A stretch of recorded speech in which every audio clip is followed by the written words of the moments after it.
Hello guys, welcome back to Mutate Education. आज की video में हम बात करने वाले हैं ग्रुप स्टडी और इंडिविजुअल स्टडी के बारे में। कौन सी पढ़ाई आपके लिए ज़्यादा बेहतर है?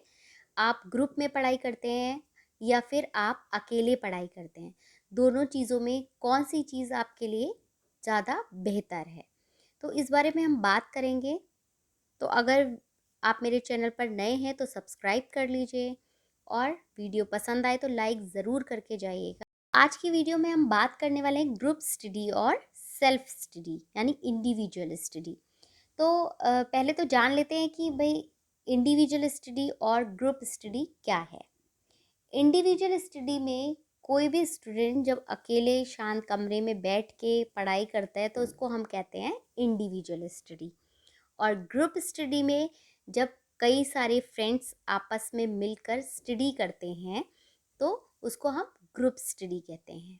बहुत से लोग अकेले पढ़ना पसंद करते हैं और बहुत से लोग ग्रुप के साथ पढ़ना पसंद करते हैं। इसके क्या क्या फ़ायदे और नुकसान हैं इनके बारे में हम बात करते हैं। तो सबसे पहले हम बात करेंगे इंडिविजुअल स्टडी, सेल्फ स्टडी की।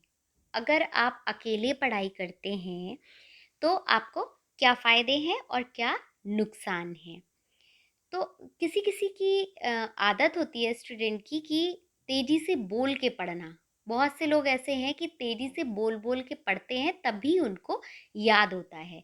लेकिन अगर आप ग्रुप स्टडी करते हैं तो आप इस तरह से याद नहीं कर सकते, क्योंकि आपके जो फ्रेंड्स हैं या जो भी आपके साथ स्टडी कर रहा है उसको डिस्टर्ब हो सकता है। इसलिए आपको शांत रह के स्टडी करनी पड़ेगी। तो एक तो ये नुकसान हो गया कि अगर आप ग्रुप स्टडी करते हैं तो आपकी अगर तेज़ तेज़ बोलने की आदत है तो आप अपनी पढ़ाई नहीं कर सकते हैं। दूसरी बात, जब आप ग्रुप में स्टडी करते हैं तो क्या होता है कि आप थोड़ी देर पढ़ते हैं, कभी भी किसी भी टॉपिक पे अगर बात छिड़ जाती है तो आपस में डिस्कशन होने लगता है, जिसकी वजह से क्या होता है आपका टाइम वेस्ट होता है। आप आपस में डिस्कस करने लगते हैं और अगर आप इंडिविजुअल स्टडी कर रहे होते हैं तो आपका माइंड जो है वो इधर उधर डिस्ट्रैक्ट नहीं होता है और अपनी पढ़ाई पे आप कंसंट्रेट कर सकते हैं। जबकि ग्रुप स्टडी में क्या होता है कि आपस में बातें होने लगती हैं, जिसकी वजह से आप अपनी पढ़ाई से आपका ध्यान हट जाता है और आप किसी और टॉपिक पर बात करने लगते हैं।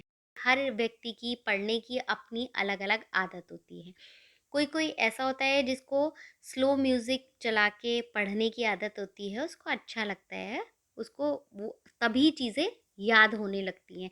जैसा उसको एटमॉस्फेयर मिलता है, माहौल मिलता है, उसमें वो अच्छे से पढ़ाई कर सकता है। या कभी-कभी किसी की आदत होती है कुछ खाते हुए पढ़ना या चाय पीते हुए पढ़ना। लेकिन जब आप ग्रुप स्टडी करते हैं तो आप हर इंसान की आदत अलग-अलग होती है। किसी को म्यूज़िक में पढ़ना अच्छा लगता है और किसी को म्यूज़िक के साथ पढ़ बिल्कुल भी याद नहीं, कॉन्सन्ट्रेट नहीं कर पाता है वो। इसलिए जब आप ग्रुप स्टडी करते हैं तो आपको सभी को ध्यान में रख के अपनी पढ़ाई करनी पड़ती है। अब बात करते हैं कि ग्रुप स्टडी करने से कुछ फ़ायदे भी होते हैं। होता क्या है कि कभी-कभी ऐसा होता है किसी स्टूडेंट को कोई ऐसा टॉपिक होता है जो बिल्कुल भी याद नहीं हो रहा होता है। वो उस टॉपिक को कई बार पढ़ता है लेकिन उसको नहीं याद होता है वो टॉपिक। और जब आप ग्रुप स्टडी करते हैं तो उस टॉपिक को अगर कोई और एक्सप्लेन करता है तो वो चीज़ आपको बहुत जल्दी समझ में आ जाती है। इसलिए ग्रुप स्टडी इस पॉइंट ऑफ व्यू से देखें तो थोड़ा इफ़ेक्टिव है कि आपको कोई चीज़ नहीं समझ में आ रही है और कोई और उसको अपने तरीके से जब एक्सप्लेन करता है तो आपको वो चीज़ अच्छे से समझ में आ जाती है। ग्रुप स्टडी से एक ये भी फ़ायदा है कि जब हम ग्रुप स्टडी करते हैं तो आपस में हमारा कंपटीशन रहता है कि किसने कितना याद कर लिया है। ऐसा होता है कि हमने कम याद किया और हमारे साथ जो पढ़ रहा है उसने हमसे ज़्यादा याद कर लिया। तो क्या होता है, कंपटीशन होता है। उसकी वजह से हम जितना पढ़ाई नहीं कर सकते हैं अकेले, उससे ज़्यादा पढ़ाई हम ग्रुप में कर लेते हैं। और फिर ऐसा होता है कि कभी-कभी किसी टॉपिक पे आपस में डिस्कशन होता है, कोई टफ टॉपिक है जो नहीं समझ में आ रहा है, आपस में सारे लोग डिस्कशन कर रहे हैं, तो वो टॉपिक याद करने में और आसान हो जाता है। इसलिए ग्रुप स्टडी इस पॉइंट ऑफ व्यू से देखें तो काफ़ी इफ़ेक्टिव है। अब बात आती है कि आपको ग्रुप स्टडी करनी चाहिए या नहीं, या सेल्फ स्टडी करनी चाहिए। तो मैं आपको अपनी राय बताना चाहूँगी कि मेरा सुझाव ये है कि आप अपना जो शुरू का टाइम है, जब आप किसी चीज़ को नया-नया टॉपिक उठाते हैं, तो आपको सेल्फ स्टडी यानी इंडिविजुअल स्टडी अकेले में ही पढ़ाई करनी चाहिए। जबकि लास्ट में जब अब आप अपना सारा कोर्स कवर कर चुके होते हैं, तब आपको ग्रुप स्टडी ज़्यादा इफ़ेक्टिव रहती है, क्योंकि आपस में आप उस चीज़ को डिस्कस कर सकते हैं और बहुत से ऐसे पॉइंट्स निकल के आते हैं जो आपने याद नहीं किए होते हैं, या फिर कोई और आपको उस चीज़ को अच्छे ढंग से समझा सकता है।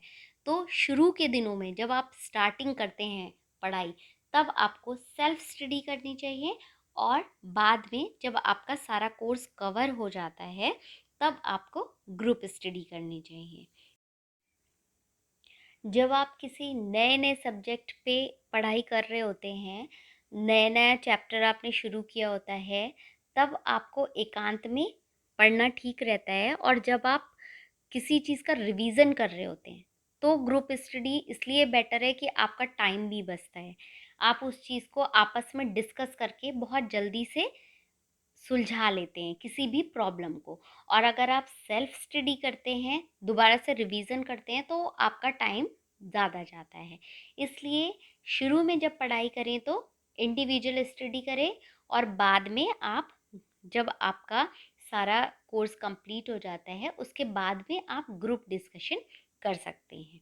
तो वीडियो अगर हेल्पफुल लगे तो प्लीज़ लाइक कर देना, शेयर कर दीजिएगा और कमेंट कीजिएगा। Thank you for watching.